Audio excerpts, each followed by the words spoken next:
సందర్భంగా ధన్యవాదాలు. కేంద్ర ప్రభుత్వ కార్మిక వ్యతిరేక విధానాలకు నిరసనగా ఈ నెల 9 తారీఖున భారతదేశంలో భారీ సమ్మె జరగబోతా ఉన్నది. దానిలో సంపూర్ణంగా కాశీపేట గని ఉద్యోగులు పాల్గొని కార్మికుల శక్తి అజేయ శక్తి మాకెవరూ లేరనే పద్ధతిలో ఈ సమ్మెను చేయాలని చెప్పేసి జాయింట్ యాక్షన్ కమిటీ తరపున ఏఐటీసీ తరపున మీకు తెలియజేస్తా ఉన్నాం. ప్రధానంగా కేంద్ర ప్రభుత్వం ఈరోజు ఈ ప్రైవేటీకరణ కాంట్రాక్టీకరణ అనేటువంటిది ఒకటి, అలాగే 44 చట్టాలు, దానిలో ప్రధానమైనటువంటిది 29 చట్టాలు ఉన్నాయి. వాటిని 4 కోడ్ల కిందికి మార్చడం ద్వారా కార్మికుడు కట్టుబానిసగా మారిపోయి ఈ ప్రైవేటీకరణ అయి ఈ గనులు మొత్తం కార్పొరేట్ శక్తులకు పోయేటువంటి లక్ష్యంతో నరేంద్ర మోడీ ముందుకు వెళ్తా ఉన్నాడు. ఆ డెవలప్మెంట్ లోనే ఈ దేశంలో ఉన్నటువంటి బొగ్గు రంగంతో సహా బిఎస్ఎన్ఎల్ కావచ్చు, ఎల్ఐసి కావచ్చు, రైల్వేస్ కావచ్చు, కస్టమ్స్కి సంబంధించినటువంటి సెంట్రల్ సంస్థలన్నీ, అలాగే మిలిటరీకి సంబంధించినటువంటి మందుగుండు సామాగ్రి తయారు చేసేటువంటి ప్రభుత్వ సంస్థ అయినటువంటి ఆర్డినెన్స్ ఫ్యాక్టరీని కూడా ఈరోజు ప్రైవేటీకరిస్తూ ఇవన్నిటినీ కార్పొరేట్ శక్తులకు, ఆదానికి, అంబానీకి, ఇవాళ సామ్రాజ్యవాదులు కావచ్చు, విదేశీ పెట్టుబడిదారులు కావచ్చు, వాళ్ళందరికీ అమ్మేటువంటి లక్ష్యంతో పనిచేస్తూ ఉన్నాడు.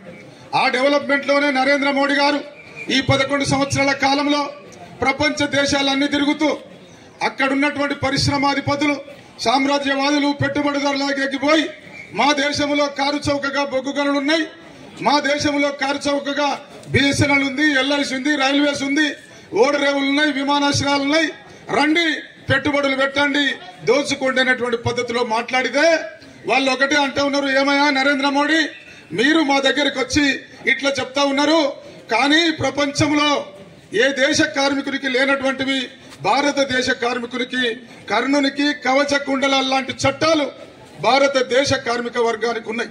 మేము గనుక పెట్టుబడులు పెడితే మేము వృధా అయిపోయి మేము నష్టపోయేటువంటి పరిస్థితి ఉంది, మా పెట్టుబడులు కూడా తిరిగి రావు, ఆ కార్మిక చట్టాలు అలాంటి దట్టమైనటువంటి చట్టాలు ఉన్నాయి కాబట్టి మేము పెట్టుబడులు పెట్టాం. ముందుగా భారతదేశ కార్మిక చట్టాలను మీరు మార్చడం ద్వారా మేము పెట్టుబడులు పెడతామని చెప్పేసి ప్రపంచ దేశంలో ఉన్నటువంటి పరిశ్రమాధిపతులు చెప్పినటువంటి నేపథ్యంలో ప్రథమ గవర్నమెంట్ లో వారు దీనికి పురిమర కంటే స్టార్ట్ చేసుడు పెట్టాడు. ఆ రోజు ఆయనకు మెజారిటీ తక్కువ ఉంది. రెండవసారి వచ్చేసరికి చట్టాలు అమలు చేశాడు. ఇవాళ పార్లమెంటులో, రాజ్యసభలో ముద్రగుద్ది తయారు పెట్టిండు. ఈరోజు మూడోసారి వచ్చేసరికి ఆ చట్టాలను మన పైన రుద్దనీకి చేస్తున్నటువంటి డెవలప్మెంట్ లోనే మనం రేపు 9 తారీఖు సమ్మెను చేస్తూ ఉన్నాం అనేటువంటిది మీరందరూ గుర్తించాలని ఈ సందర్భంగా నేను తెలియజేస్తున్నా.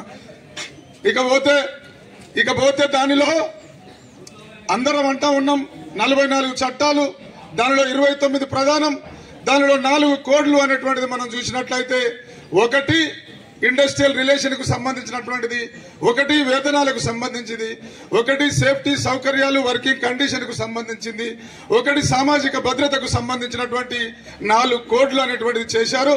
దానిలో తీవ్రమైనటువంటిది కార్మికుడు కట్టుబానిసగా మారేటువంటి ఇవాళ పారిశ్రామిక వివాదాల చట్టం ఏదైతే ఇండస్ట్రియల్ డిస్ప్యూట్ యాక్ట్ ఉందో దాని ప్రకారమే మనం ఇక్కడ మీటింగ్ పెడతా ఉన్నాం, దాని ప్రకారమే మనం నిలబడతా ఉన్నాం. ఆ చట్టాన్ని సవరించడం ద్వారా సమ్మె చేసేటువంటి హక్కు లేకుండా ఇవాళ కార్మిక వర్గం దూరం అయ్యేటువంటి పరిస్థితి. దానిలో సమ్మె అనేటువంటిది ఉండే పరిస్థితి లేదు. సవరణ జరిగితే దానిలో 6 వారాల ముందు మనం సమ్మె నోటీస్ ఇవ్వాలి. 6 వారాల చివరి రోజున మేనేజ్మెంట్ మనలో పిలుస్తుంది. పిలిచి కంటిన్యూషన్ ప్రాసెస్ కౌన్సిలింగ్ అని చెప్తే ఇక తర్వాత కంటిన్యూషన్ అట్లనే ఉంటది. అసలు వాళ్ళు ఆ సమస్య పరిష్కరించరు, అది కంటిన్యూషన్ కౌన్సిలింగ్ లోనే ఉండేటువంటి పరిస్థితి. ఇకపోతే ఉద్యోగులంతా సమ్మె చేయాలన్నా కూడా 51% మంది ఉద్యోగులు అవి చేతులు లేపడం కావచ్చు, సీక్రెట్ బ్యాలెట్ కావచ్చు, మేమందరం సమ్మెకు మద్దతుగా ఉన్నామంటేనే ఈ జాయింట్ యాక్షన్ కమిటీ తరఫున సమ్మె నోటీస్ ఇచ్చేటువంటి అవకాశం ఉంటది. అంటే అది సాధ్యమేనా? అది అవుతుందా? 51% అంటే ఇవాళ సమ్మె హక్కు లేకుండా కార్మిక వర్గ హక్కులు, సౌకర్యాలు ఐడి యాక్ట్ సవరణ ద్వారా జరగబోతా ఉన్నాయి.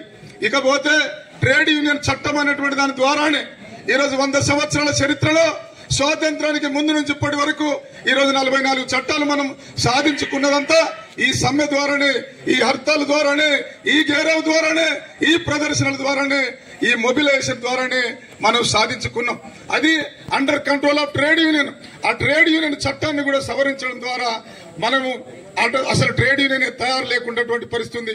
ఇవాళ కొత్తగా రిజిస్ట్రేషన్ ట్రేడ్ యూనియన్ చేయాలంటే, ఫర్ ఎగ్జాంపుల్ మనందరం అనుకోని కాశీపేట గాని బొగ్గు సంఘం అని ఒకటి పెట్టదలుచుకుంటే ఆ ముగ్గురు ముందటున్నటువంటి 7 సంతకాలు పెడితే ట్రేడ్ యూనియన్ రిజిస్ట్రేషన్ అయితే సింగరేణిలో ఎన్నికలలో పాల్గొనొచ్చు.